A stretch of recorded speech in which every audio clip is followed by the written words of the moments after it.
안녕하세요. 요즘 학교 업무를 처리하면서 우리 업무 처리 방식에 있어서 조금 변화가 필요하지 않나 싶은 생각이 들더라고요. 학교의 대부분의 업무가 각 담임 선생님에게 하달되고 담임 선생님이 일일이 그 내용을 전달하거나 데이터를 수집하고 정리하고 통계내는 과정들이 이제는 온라인 중심으로 업무 처리가 진행되어야 할 것 같고요. 담임 선생님께서 하던 일들을 이제는 업무 담당자가 직접 일을 처리함으로써 가능하면 담임 선생님들의 업무를 경감시켜드리고 좀 더 효율적이고 단순한 방식으로 진행되어야 하지 않나 싶습니다. 그럼 오늘도 구글 설문지로 시작해 보겠습니다. 구글 설문지에서는 퀴즈 기능을 제공해주고 있는데요. 일반 설문지와 퀴즈의 차이점이라고 하면 학생들이 설문지 형식으로 만들어진 퀴즈를 풀고 나면 자신의 성적과 정답을 즉각적으로 확인할 수 있다는 것입니다. 퀴즈에서 문항을 만드는 가장 기본적인 원리는 문항을 제작할 때 구글 설문에서는 질문이라고 하는데요. 이 질문을 필수 질문으로 설정하고 정답과 배점을 설정하면 끝나는 것입니다. 기본 원리는 이렇게 단순하고요. 선생님의 출제 의도에 따라서 질문의 형식을 다양하게 선택할 수 있고요. 퀴즈를 구글 클래스룸과 연동시켜 사용하게 되면 성적 처리 면에서도 굉장히 효율적으로 관리할 수 있습니다. 먼저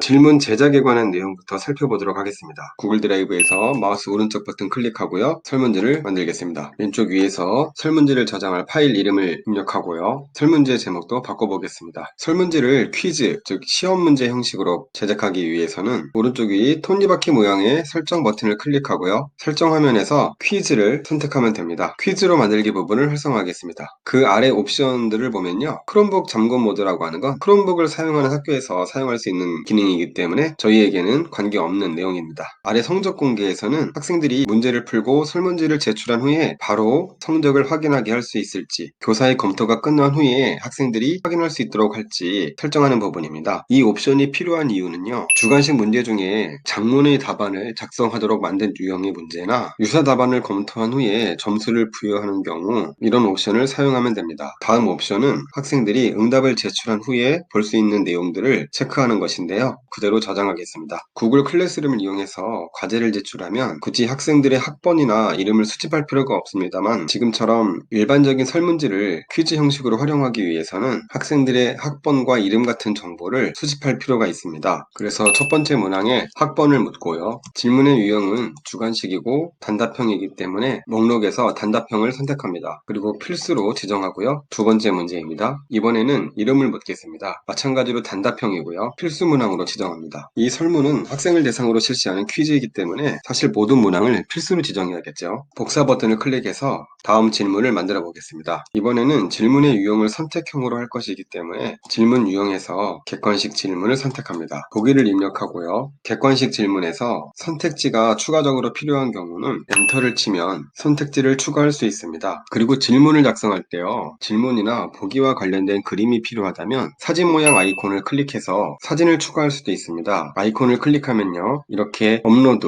이건 본인 PC에 있는 파일을 업로드하겠다는 뜻이고요. 카메라는 직접 사진으로 촬영하는 것입니다. 인터넷상에 있는 사진의 URL을 알고 있다면 URL을 이용해서 사진을 가지고 올 수도 있고요. 사진은 구글 포토에 저장되어 있는 사진을 가지고 오는 것입니다. 그리고 구글 드라이브에서 사진을 가지고 올 수도 있고요. 구글의 이미지 검색을 통해서 직접 사진을 가지고 올 수도 있습니다. 제가 학교라는 이름으로 사진을 검색해 보겠습니다. 이미지 하나를 선택하고 더블 클릭하던가 오른쪽 아래 삽입 버튼을 클릭하면 됩니다. 이렇게 삽입된 사진은 이 점 3개 버튼을 클릭해서 정렬을 하거나 캡션을 추가할 수 있고요. 이미지를 선택하고 나타나는 파란색 선을 이용해서 크기를 변경할 수도 있습니다.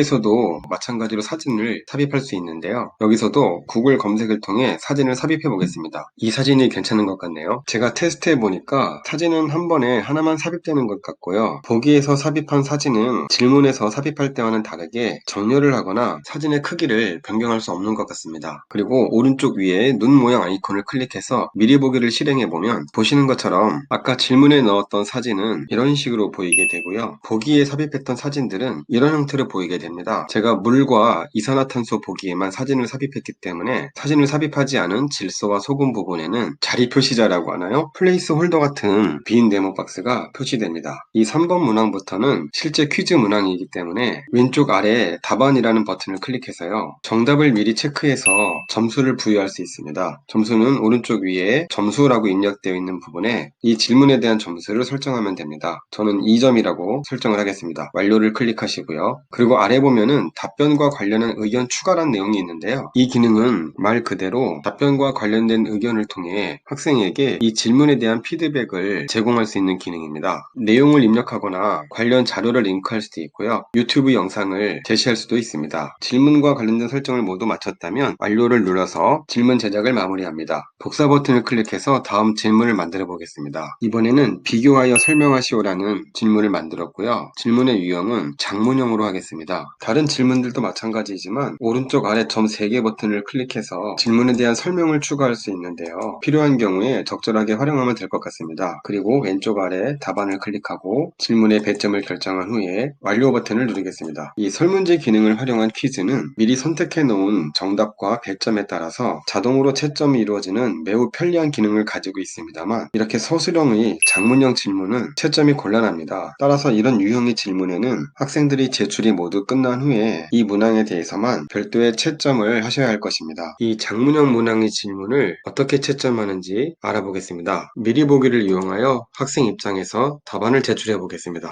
강가진 학생이 내용을 작성하고 답안을 제출합니다. 학생이 답안을 제출한 후에 본인의 점수를 확인하고 싶을 때는 여기 점수 보기 버튼을 클릭하면 되는데요. 학번과 이름에는 배점을 하지 않았기 때문에 점수가 없습니다. 그리고 3번은 2점짜리 문항인데 정답을 맞추었고요. 4번은 제가 2점이라는 점수를 배점하였지만 설문지가 이 답안을 채점할 수는 없습니다. 간단한 단답형이라면 답안 내용에 특정한 단어가 포함되어 있는지 여부를 확인해서 채점을 할 수는 있는데요. 이렇게 장문형 텍스트의 경우에는 선생님께서 확인 후에 점수를 부여해야 합니다. 점수를 부여하기 위해서 선생님께서 제작하던 설문지 문항 원본으로 가보겠습니다. 퀴즈 원본입니다. 위에 한 명의 학생이 응답했다는 표시가 되어 있네요. 응답을 클릭합니다. 이전 영상에서 말씀드렸듯이 요약 탭에서 이 퀴즈에 대한 전반적인 내용을 살펴볼 수 있고요. 질문 탭에서 질문별로 학생의 응답을 확인해 볼 수 있습니다. 지금은 4번의 장문형 텍스트를 채점할 것이기 때문에 목록에서 4번을 선택하고요. 답안의 내용을 확인한 후에 정답으로 표시 버튼을 클릭하거나 부분 점수를 준 후에 저장 버튼을 클릭하면 이 장문형 텍스트, 그러니까 서술형 문항의 질문에도 채점이 완료되는 것입니다. 이렇게 채점을 완료하고 나면 학생에게는 어떻게 보이는지 확인해 보겠습니다. 아까는 4번 문항이 정상적으로 채점되지 않았는데요. 이제는 정답으로 인정되어 점수가 정상적으로 부여되었다는 것을 알 수 있습니다. 오늘은 이렇게 설문지를 이용한 퀴즈의 원리와 질문 제작 방법에 대해 알아봤고요. 질문의 여러 가지 유형에 대해서는 모두 살펴보지는 않겠습니다. 이 퀴즈가 성적에 반영되거나 수행평가로 활용되는 것이 아니기 때문에 복잡하고 다양한 유형의 질문을 모두 다룰 필요는 없을 것 같습니다. 대학에서는 교수님의 재량에 따라서 실제로 구글 설문지를 이용한 중간고사와 기말고사도 실시하고 있고요. 그런 경우에는 이런 선택형 문제에서 오른쪽 아래 점 3개 버튼을 클릭하면 옵션 순서 무작위로 섞기라는 기능이 있습니다. 이건 매번 문항마다 설정해 주어야 하는데요. 이 기능을 활성화시키면 학생들이 문제를 풀 때마다 매번 선택지의 순서가 바뀌게 됩니다. 일단은 기본적인 작동 원리에 대해서만 살펴보기로 하고요. 다음 영상에서는 질문을 제작할 때 유용한 팁과 섹션이라고 하는 매우 흥미로운 기능에 대해서 알아보도록 하겠습니다. 모두 수고하셨습니다.